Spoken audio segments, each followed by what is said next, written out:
বিবাহ একটি ইবাদত, ইবাদত কিনা? কথা বলেন। আল্লাহ কোরআনে বলছে ফানকিহু, তোমরা বিবাহ করো। তো যেটা আল্লাহর হুকুম এটা ইবাদত কিনা? নবীজি সাল্লাল্লাহু আলাইহি সাল্লাম বলছে আন-নিকাহু মিন সুন্নতি, বিবাহ আমি রাসূলের সুন্নাত।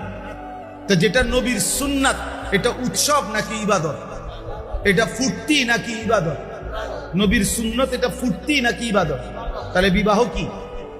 ইবাদত। আল্লাহর হুকুম এ কারণেও ইবাদত, নবীর সুন্নাত এ কারণেও ইবাদত। ইবাদত ইবাদত এক। দুই নাম্বার, বিবাহ মানে একটি ছেলে মেয়ের এই সম্পর্ক শুধু উপভোগের সম্পর্ক নয়, বরং এই স্বামী স্ত্রী মানে এখান থেকে কিয়ামত পর্যন্ত একটি প্রজন্ম।